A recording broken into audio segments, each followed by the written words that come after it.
Good morning. I'm Hassan Giordano, and this is your DMV Daily Dose for Friday, February 14th, 2020.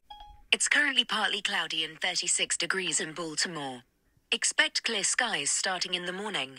Temperatures are heading down from 35 degrees to 24 tonight.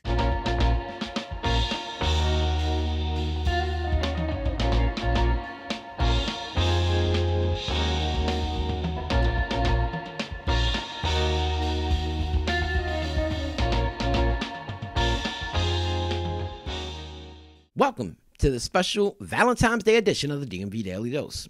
I'm your man, Mr. Politics, and this is what we have today.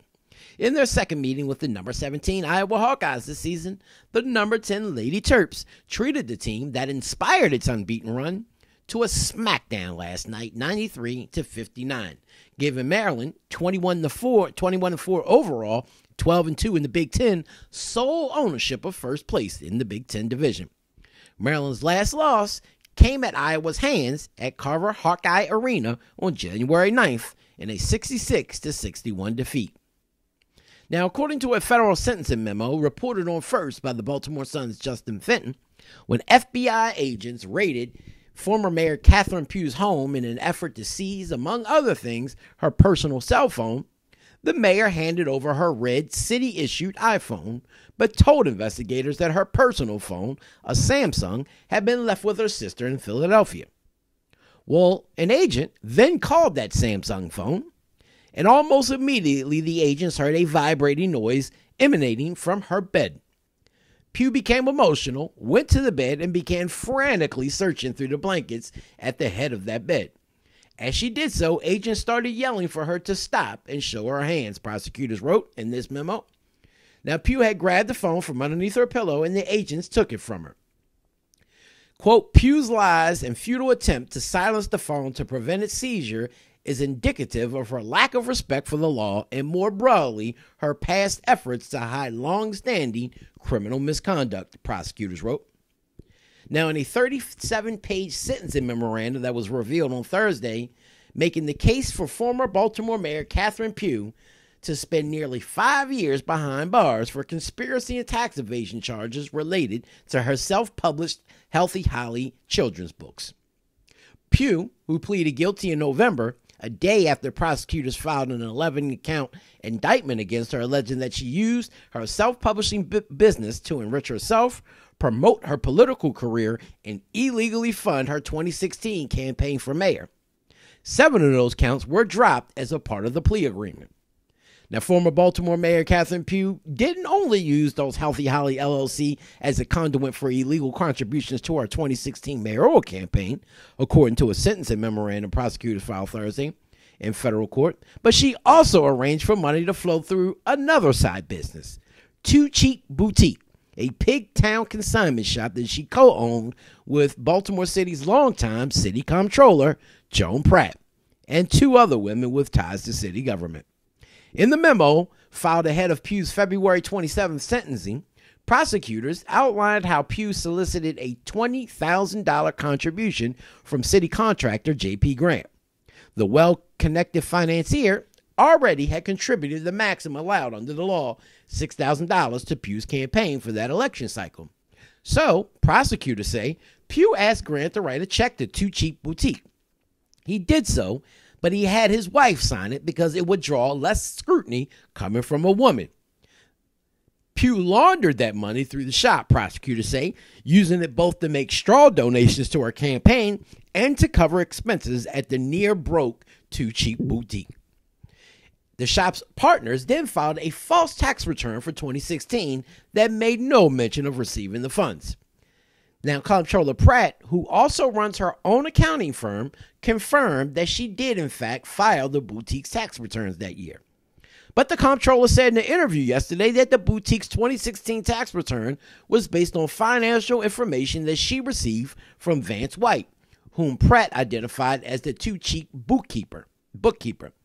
Pratt said that she had absolutely no knowledge at the time of the tax return of the $25,000 check from the grants. She also said that she believed at the time that the money was just a loan from Pugh to sustain the business. However, her Democratic challenger in the upcoming April 28th primary, Councilman Bill Henry, is calling on Comptroller Pratt to seriously consider whether or not she can continue to serve as our city's financial watchdog. Quote, the sentencing memo raises serious concerns about Comptroller Pratt's knowledge of Two Cheap Boutiques accounting and tax filings, said Henry.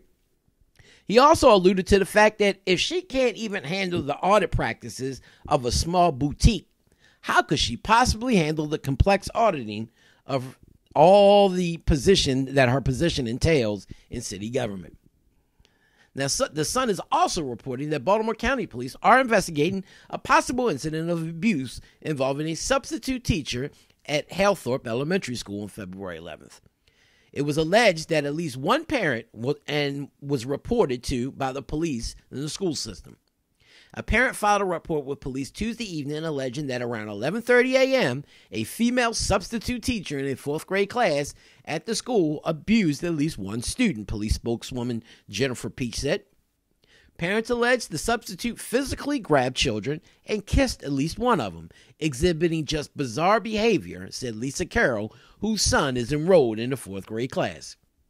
Now, Sandra Zook, who filed a report with police, said that the teacher held my son's hands above his head.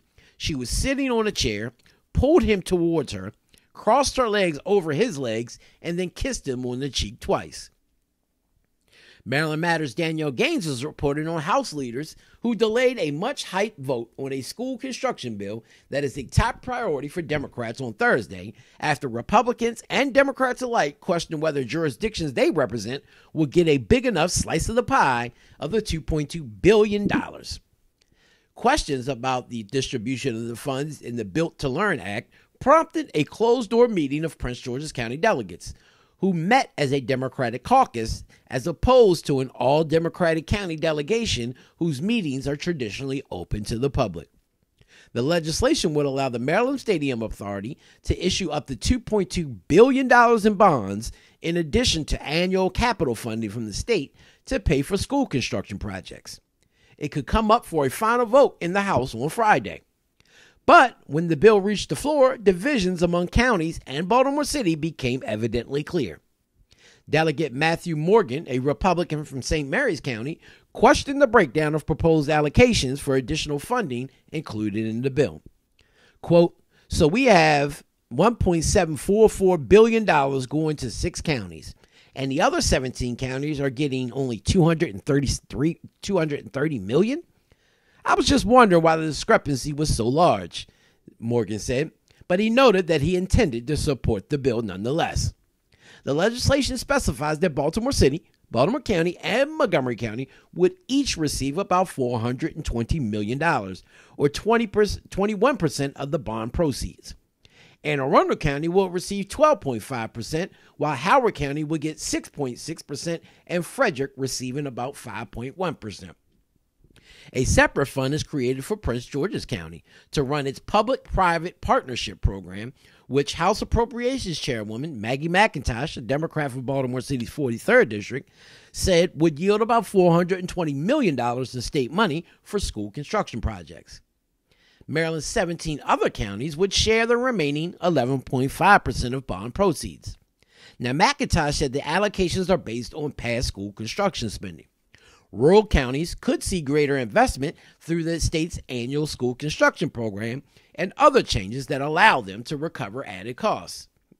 Now, Delegate Jay Walker, a Democrat from Prince George's County, questioned his county's allocation. Walker noted that despite having a large number of low-income students, Prince George's County would receive the same amount of funding as neighboring Montgomery County, a larger but wealthier jurisdiction. Quote, it's my job to make sure that Prince George's County receives everything that they deserve. And if you have a school system that's the size of Prince George's County with the issues of Prince George's counties, it seems as if the Appropriations Committee should have said, you know what, Prince George's County, you deserve more. And you should get more, Walker said. Now, Walker requested a delay on the vote to talk over the issue with his county colleagues, and McIntosh agreed. They came out of that closed-door meeting saying, we're all united, said Delegate Julian Ivey, a Democrat from Prince George's County, after the meeting, which lasted less than 20 minutes.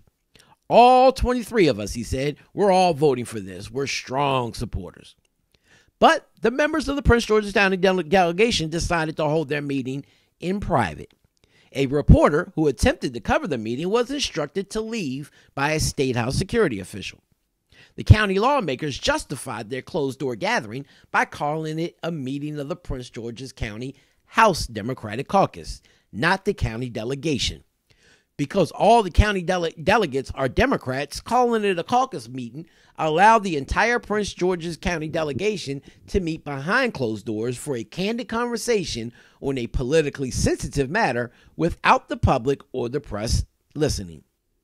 Delegate Wanika Fisher, Democrat from Prince George's, who ran the delegation meeting in her role as head of the county delegation's Democratic caucus, defended the decision to shut the public out of the conversation. Quote, I just felt like we needed to talk, she said. And as a caucus, we meet on a whole host of issues that deal with our party. So it's up to me, and it's my prerogative to call a caucus when I think it's appropriate, she went on to say. Between funding implementation of the recommended Kerwin education reforms and school facility construction legislation, education is at the forefront of the 2020 legislative session, says yet another Maryland Matters article.